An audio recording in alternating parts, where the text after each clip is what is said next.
বাবাজি কাঁদতে কাঁদতে চলে গেলেন অনেকটা দূরে। আর ঘন ঘটা মেঘ থেকে একটা বাতাস সৃষ্টি হলো।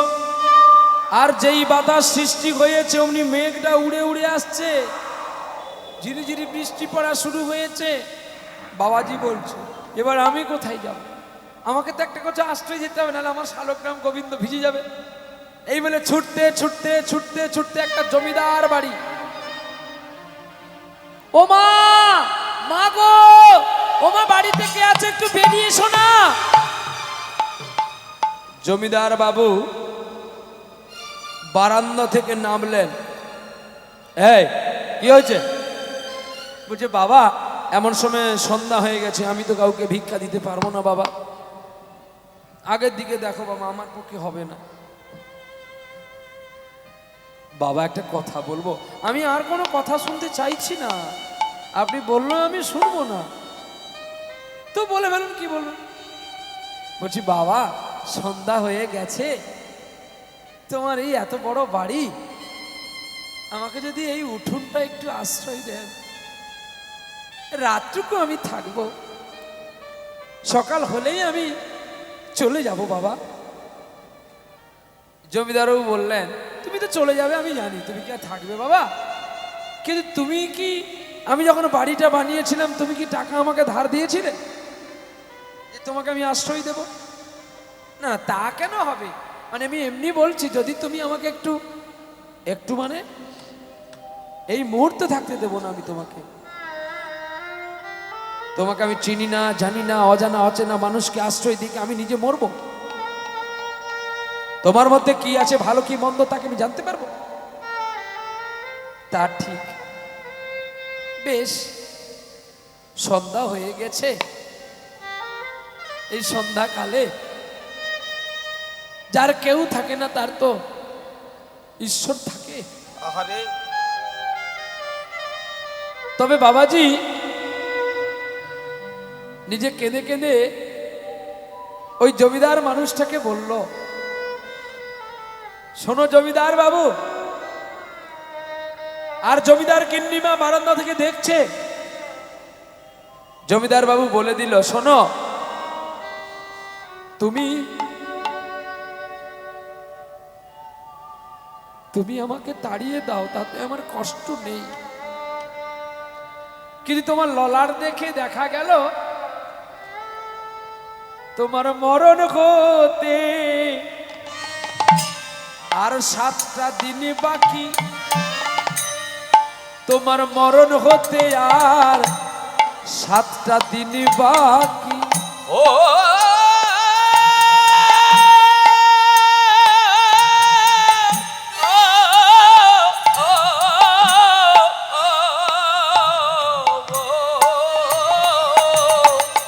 তোমার মরণ হতে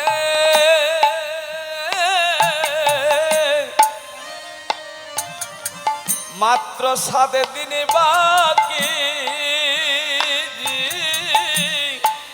মরণ হতে 7 দিন বাকি, তোমার মরণ হতে আর 7টা দিন বাকি। জমিদার লাঠি নিয়ে আসলো, মারবে। তোকে আমি আশ্রয় দিলাম না বলে তুই আমায় অভিশাপ দিলি? না না, আমি কেন তোমায় অভিশাপ দেব? ওগো জমিদার বাবু, তুমি যদি আমাকে মেরে মেরে মেরেও ফেলো, 7-এর বেশি 8 হবে না, আর 7-এর কম 6 হবে না। ও 7-এর বেশি 8 হবে না, আরে 7-এর কম 6 হবে না। 7-এর বেশি 8 হবে না, আর 7-এর কমে 6 হবে না। জমিদার বাবু বললেন, তবে তুমি আমায় অভিশাপ দিলে? না না, আমি তোমায় কেন অভিশাপ দেব? যেদিন 7 দিন পূর্ণ হবে আমি তোমায় দেখতে আসবো, আমি তোমাকে দেখতে আসবো। ও আমি তোমায় দেখতে আসবো, আমি তোমায় দেখতে আসবো। দেব। আমি তোমাকে দেখতেই আসবো সেদিন তুমি কেমন ভাবে আছো বেঁচে, তুমি কেমন ভাবে আছো বেঁচে, তুমি কেমন ভাবে আছো বেঁচে, তুমি কেমন ভাবে আছো বেঁচে। তোমাকে আমায় মারতে হবে না, আমি সেদিন আসবো তুমি কেমন বেঁচে। যদি বেঁচে থাকো তুমি সেদিন আমায় মারবে, আরে বাবা, তুমি সেদিন আমায় মারবে।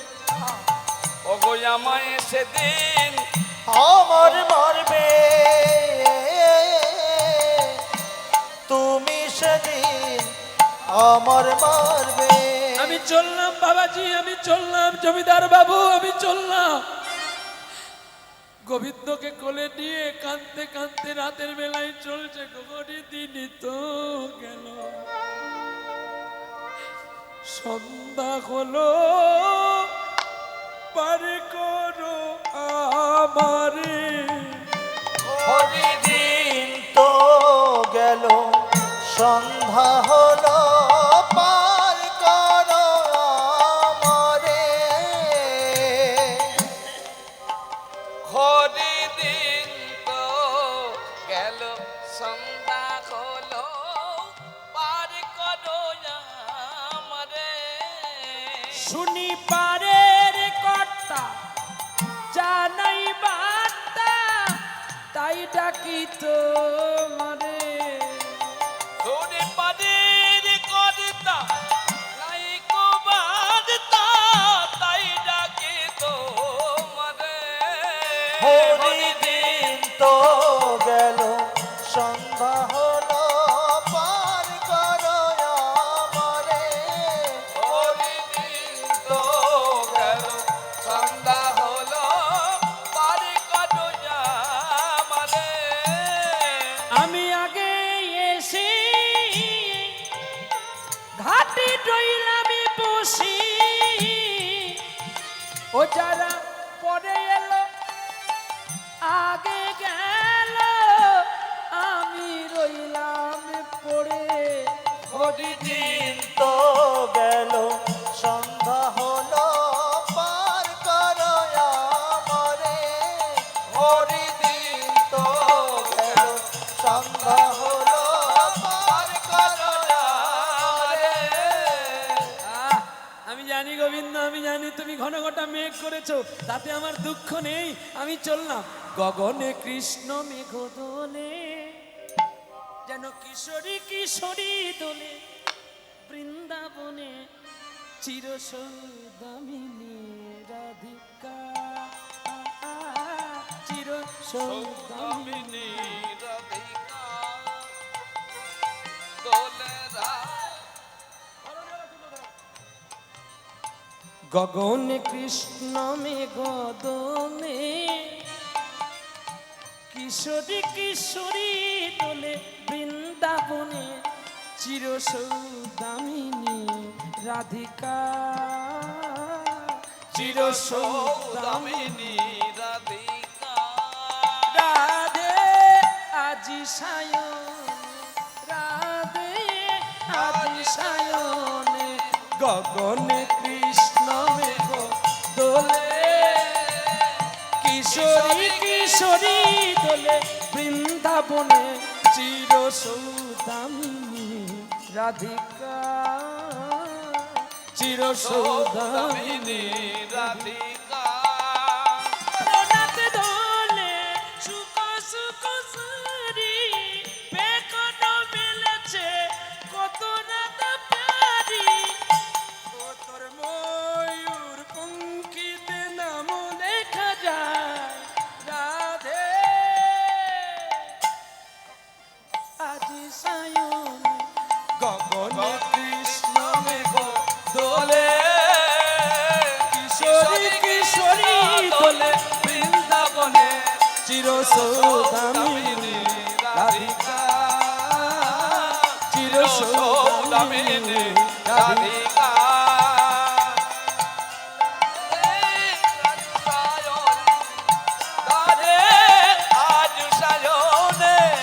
কতই আশা করে গোপী গণহায় বসেছে চরণ পাবে আছে আছে হায় কত গোপী গোপী গোপী কত আশা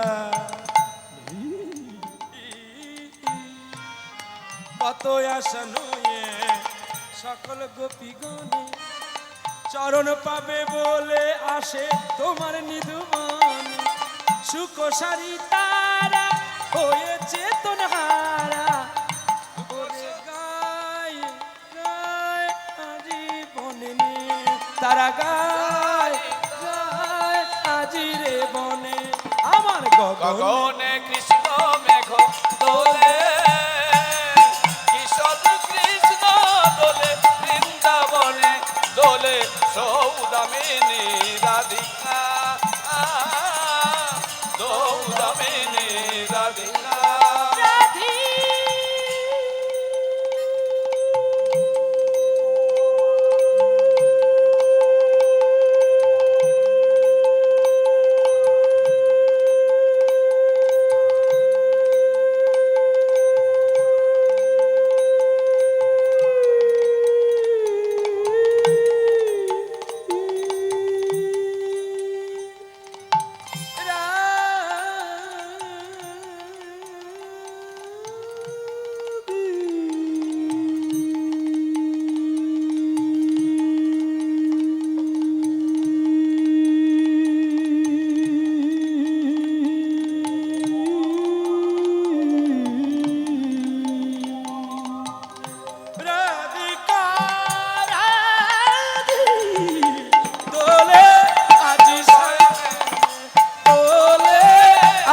সায়নে তোলে আজ সায়নে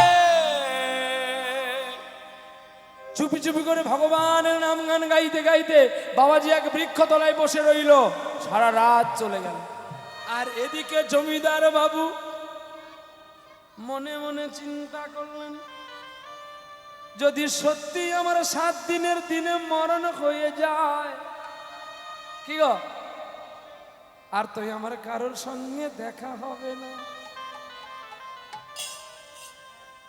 যে জমিদার কোনোদিন গোবিন্দের নাম মুখে নিল না আজ সে বাবাজির কথা শুনে মরার ভয়ে এইবারে হরি নামে জপ করছে গো কি গো কৃষ্ণ মধুর নাম জপরে অবিরাম যদি শান্তি পাবি রে মনান্তরে কৃষ্ণ মধুর নাম জপরে অবিরাম শান্তি পাবি রে মনান্তরে কলিতে কৃষ্ণ নাম জীবেরি পরিত্রাণ ওরে অনায়াসে যাবি হব পারে রে মনা হরে কৃষ্ণ মধুর নাম জপরে অবিরাম শান্তি পাবি রে মনন্তরে কৃষ্ণ মধুর নাম জপরে অবিরাম শান্তি পাবি রে মনান্তরে রামে নামে ভূতের মুখে রাম নাম আরে না না আপনাদের দেখে বলছি না গিন্নিমা তার স্বামীকে বলছে ভগবান ভূতের মুখে রাম নাম 40 বছর বিয়ে হলাম কোনোদিন ঘুমানোর সময় বলেনি কোনোদিন খাবার সময় বলেনি এটা কি হচ্ছে বলুন তো দারুণ হয়েছে আমাকে বলতে দরকার না লবণ একটু দাও বাবা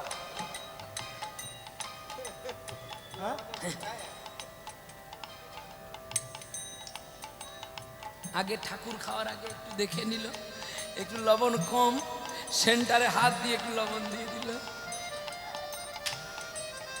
কি গো মরে যাই সেন্টারে হাত দিতে হয় কেন সেন্টারে কিছু এখানে কি সেন্টার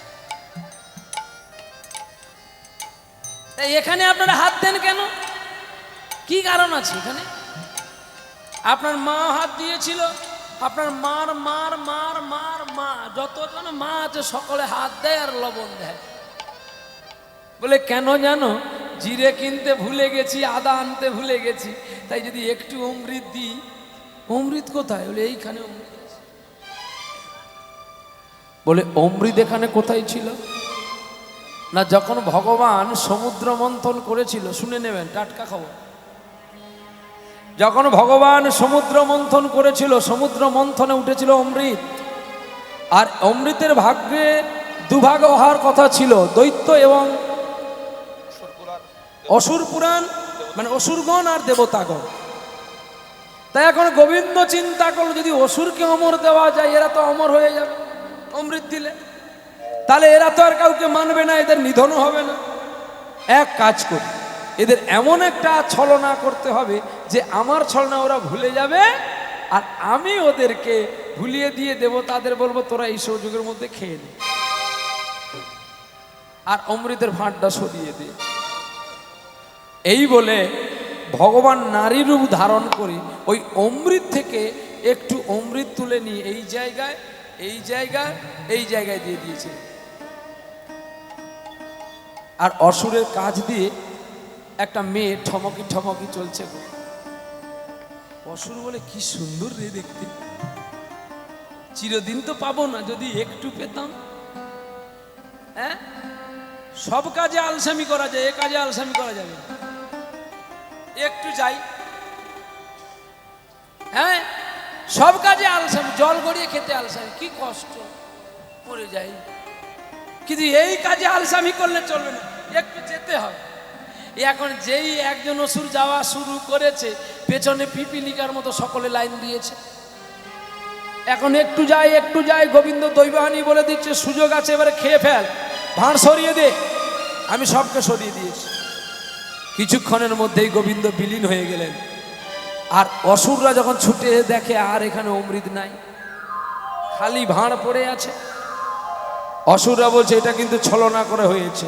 গোবিন্দ বলছে আমি তো ছলনা করিনি, তোমরা মেয়ে দেখে চলে গেলে, দোষ কি আমার? আমি জানি তোমরা কেউ খাবে না, তাই আমরা সকলে ভাগ বন্টন করে খেয়ে নিয়েছি। তখন অসুররা বলছে আবার অমৃত সঞ্চন করা হবে না, চলো। এইবার দ্বিতীয়বার অমৃত সঞ্চন করতে গিয়েই গরল উঠেছিল, আর সেই গরল পান করেছিল ভোলে বাবা, যার নাম নীলকণ্ঠ। তাহলে ছোট্ট করে বোঝা গেল, তা ওই সময় এই যে এই জায়গায় দিয়েছিল না, তাই এই জায়গায় অমৃত লেগে আছে। তাই কেউ যদি রাস্তা দিয়ে চলে যায়, দেখলে লোভ হয়, মানুষ ঠাট্টা ঠাকলামি করে, কি করে না? বুকের মধ্যে সুধা দিয়েছিল বলে কুচো যুগলে লোভ থাকে, মুখের মধ্যে লোভ থাকে। তাই মুখে চণ্ডীদাস চুম্বন করেছিল, প্রীতি রসের সার, প্রীতির ব্যাখ্যা করেছিল। নয়নে নয়নে বান পরিসরে তাই উপজিল তি, বাহুতে বাহুতে আলিঙ্গন করিতে তাই উপজিল রি, আর বদনে বদনে চুম্বন করিতে তাই উপজিল তি। এই হলো প্রীতি, প্রীতি রসের সার। কি গো, এই তো প্রীতি রসের সার। তাই প্রীতি রসের সার বস্তুটাকে তো ভালো করে ধরে রাখতে হবে। তাই আমার বাবাজি তো এখানে বসে বসে হরিনাম জপ করছে, আর এমন সময় গিন্নিমার কাছে গিয়ে বলছে, ও গিন্নিমা, গিন্নিমা গো, কি গো তোমার চোখে জল কেন, কি হয়েছে? না না, আমার কিচ্ছু হয়নি, কিন্তু কিন্তু তুমি কাঁদছো কেন? আস্তে।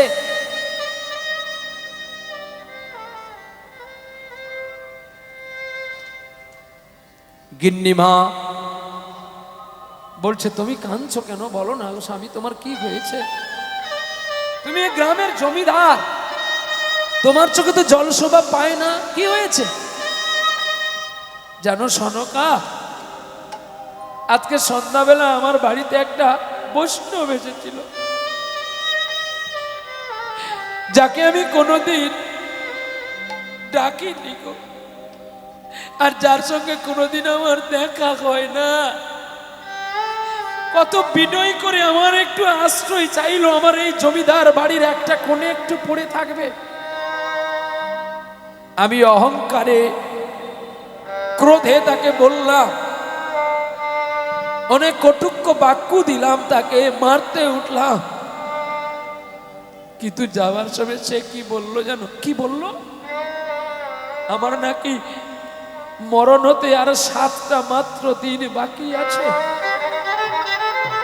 কিন্তু যদি সত্যি সত্যি 7 দিনের দিনে আমার সঙ্গে আমার মৃত্যু হয়ে যায়,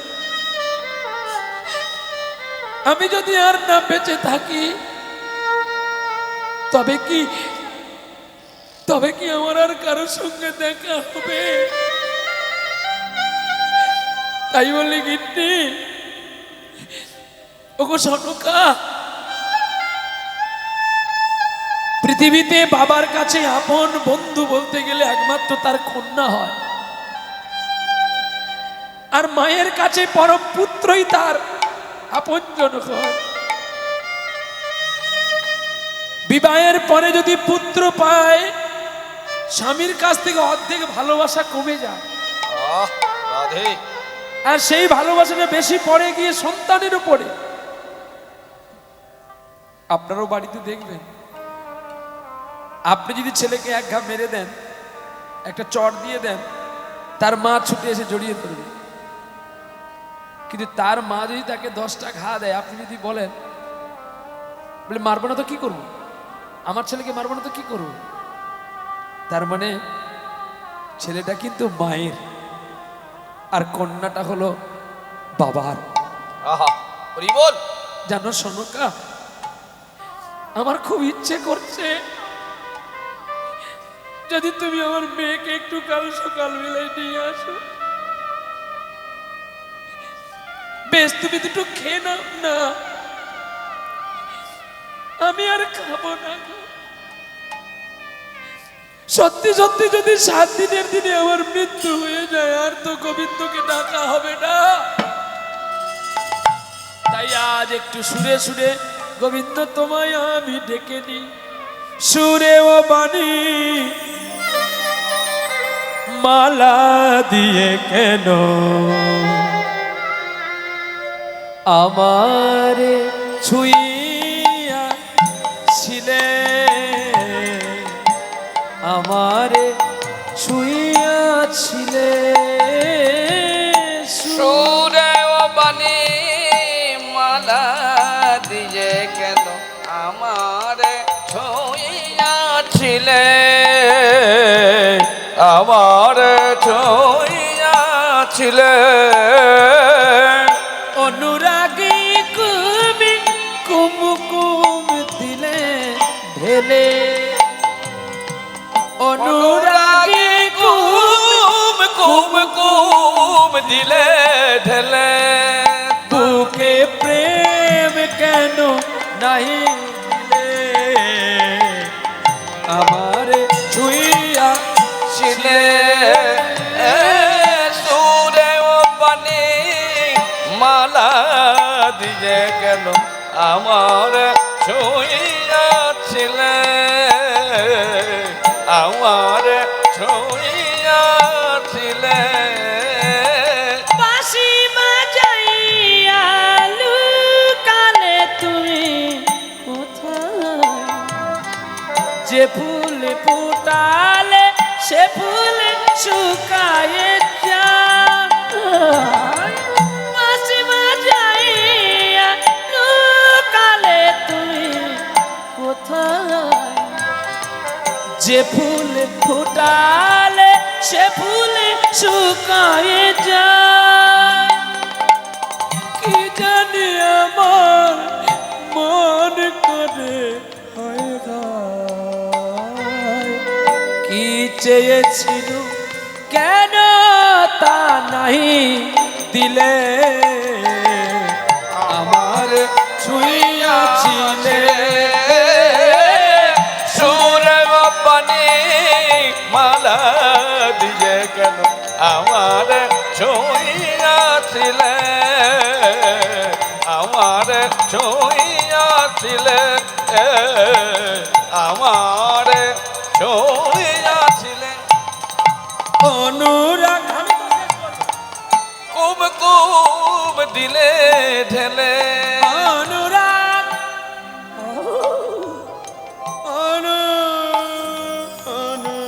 অনুরাগ অনুরাগে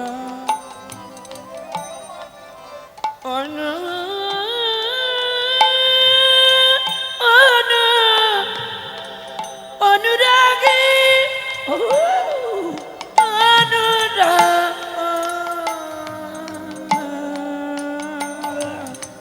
অনুরাগে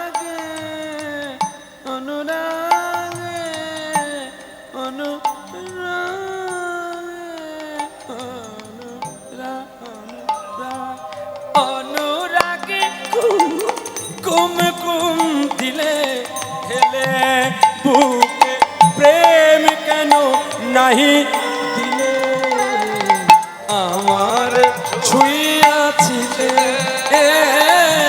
সুরেও পানি মালা দিয়ে কেউনি আমারে ছুঁয়া আমারে ছুঁয়া আমারে ছুঁয়া ছিলে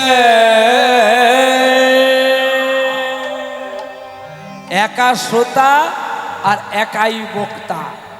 সকাল যেই হয়ে গেছে গিন্নিমা তো রান্না দুটো করে দিয়ে স্বামী খাবে কই গো ওগো ওগো ওগো জমিদার বাবু একটু টাকা দাও মেয়ের বাড়ি যাবো।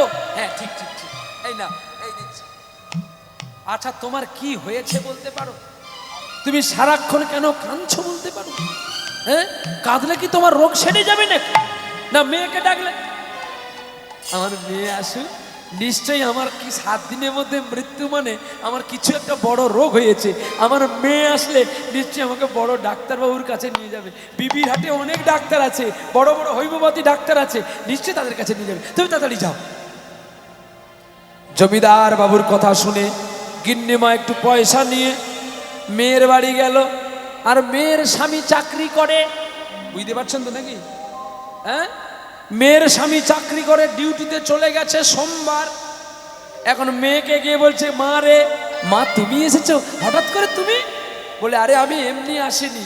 না না তুমি কেন আসবে না আমার বাড়ি? তুমি কেন আসবে না? আমি এমনি বললাম। তুমি আসলে বাবাকে নিয়ে আসলে না? না রে কালকে সন্ধ্যাবেলা একটা ঘটনা ঘটে গেছে জানিস বাবা? কি? ওরে মা আমাদের বাড়িতে নাকি একটা অযাচিত বৈষ্ণব এসেছিল। আর সেই বৈষ্ণব নাকি তোর বাবাকে একটু ভিক্ষা চেয়েছিল যে এক রাত্রিটুকু আমাদের বাড়িতে উঠোনে থাকবে। কিন্তু তোর বাবা এত ক্রোধী, সারাটা জীবন গেল শুধু মানুষের নিন্দা করে করে। তাই আমি বলছি খোকা এক কাজ না, তুই একটু চল তোর বাবাকে একটু দেখে আসবি। বলছে মা তুমি বলেছ ঠিক, কিন্তু আমরা যে সারা জীবনটাই পরাধীন। পরাধীন? কে বলেছে তুই পরাধীন? কি